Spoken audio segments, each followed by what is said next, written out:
Speaking of stupid things, so the woke version of the Odyssey, Pastor Mark, is coming out, and the guys really want to talk about it. So let's roll the clip, and we'll jump into it.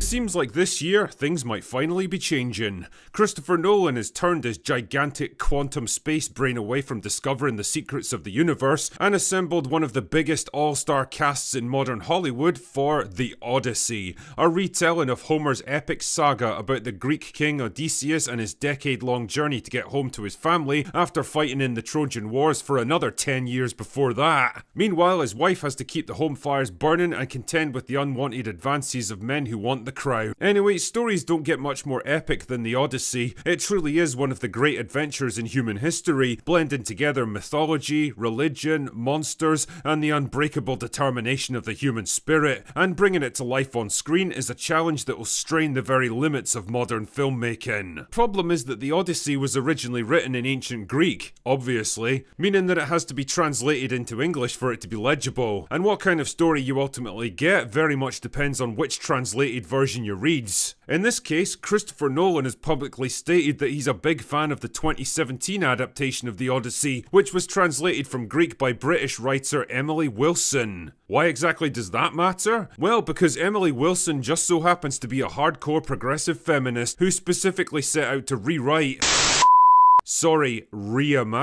Homer's text through a female-coded, gender-critical, postmodernist lens. That is the version we're likely to get here with all its gender identity navel-gazing, and if that doesn't raise a few red flags, then let's take a closer look at that all-star cast, shall we? Elliot Page is also in this movie. As what exactly?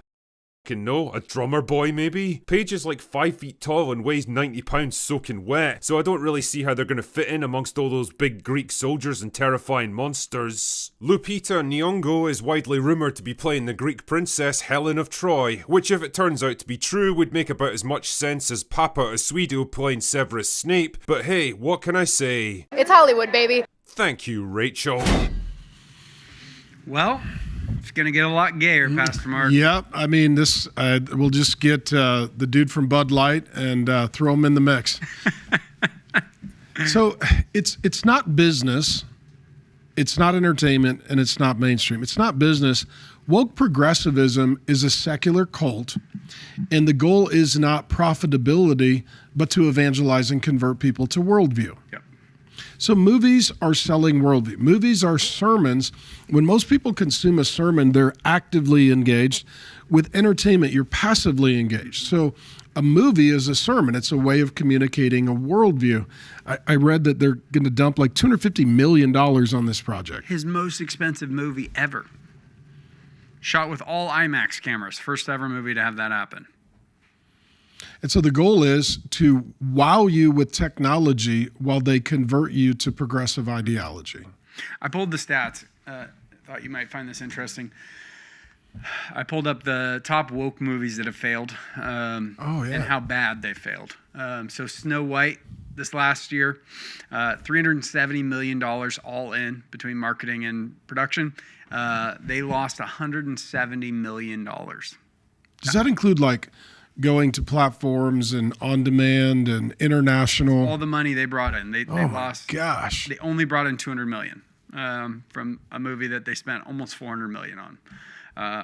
Disney 2023, the Marvels spent almost $500 million and brought in $200 million.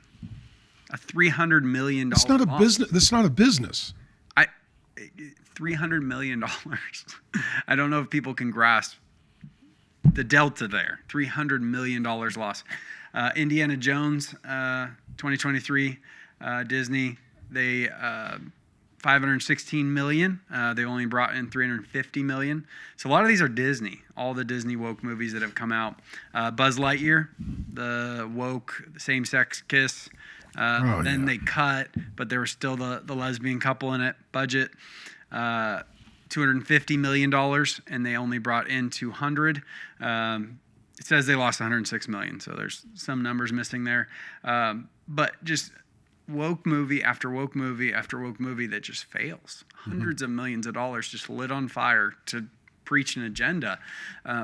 But like Disney's a for-profit company, and It's you look supposed to around. be. It's supposed to be, and you look around and you see like Top Gun comes out, and it's like top grossing movie, and it's just like an alpha heterosexual, just a great Patriotic. Yeah, it's a great movie. That's what we're looking for, and they just keep delivering garbage and garbage and garbage. When is Hollywood going to learn? They're not, because they live in an echo chamber. So like if your last few decades of life have been, in West Hollywood and everyone is gay and everything is progressive and everything is hard woke, you don't have an accurate perception of reality. Mm-hmm. You don't understand that the majority of Americans aren't living in that kind of echo chamber. Mm-hmm. Like when I used to, do ministry and live in downtown Seattle, you would think, all I knew growing up was Seattle. That's where I grew up. That's what I knew. That's where I went to school. That's where I'd been. And then you get a little older and you start traveling and you're like, oh, there's not homeless people with needles in their arm everywhere. There's not, trannies in the men's bathroom everywhere. Yep. These are just the minority weirdos that have assembled and collected together. And when you're there, it feels like that's the new normal. It's not. And so if you live in one of these, see the way these industries are held together, whether it's their lighting people or their screenwriters or their actors guild, it's a small ecosystem that all works together, but it's all the same cult. Mm-hmm. It's the same ideological secular cult. And so for them, this all makes perfect sense. But when they try to sell it, it's like Jaguar trying to sell expensive cars to rich white men with trannies on the hood. They sold 12 cars. Yeah. First 2 quarters of the year. Yeah. They're like, yeah, doesn't work. I don't want that. They don't understand the market. And this is where Target gets the backlash.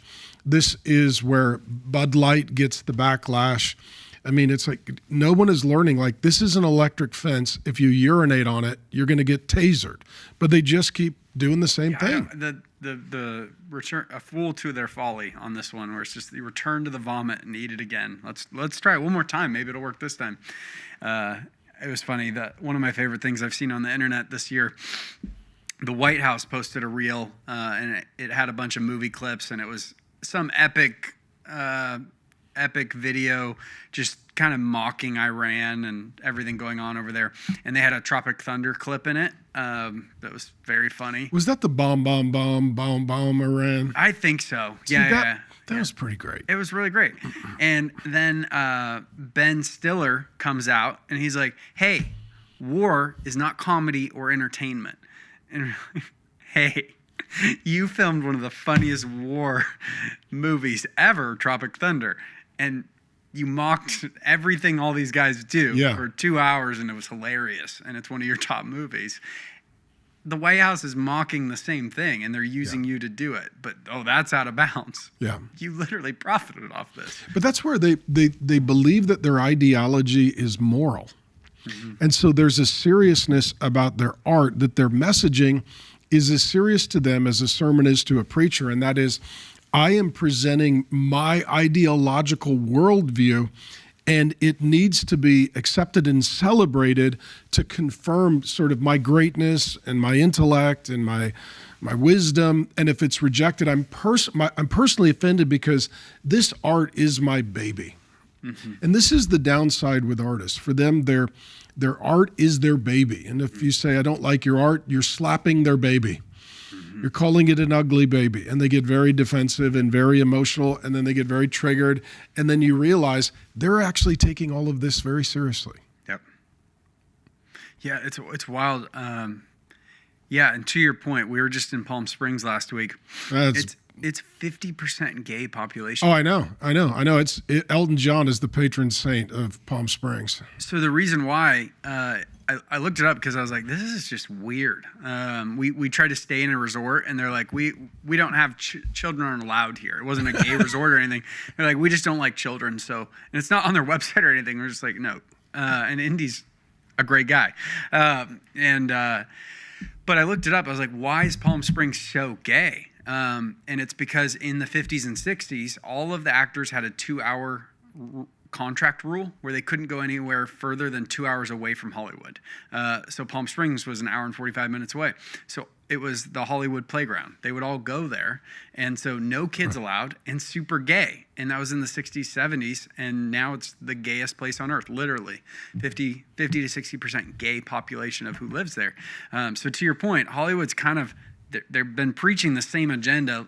The people that are all connected within this are, they don't like kids.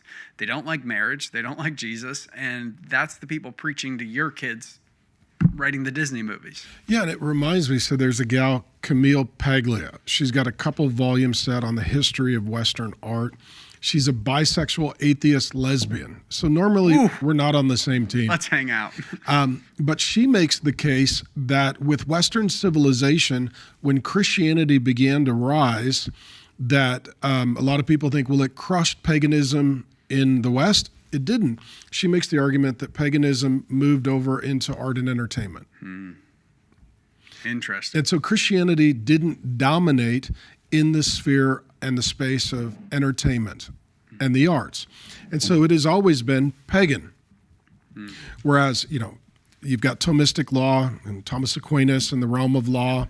You've got in education in America was, the first 123 colleges and universities were founded by Christians. Christian education up until basically the Communist Manifesto calling for government education was all Christian. So Christianity, it influenced all the spheres of Western society and civilization, except for art and creativity and entertainment. And that's where paganism has always dominated. So where do the pagans go?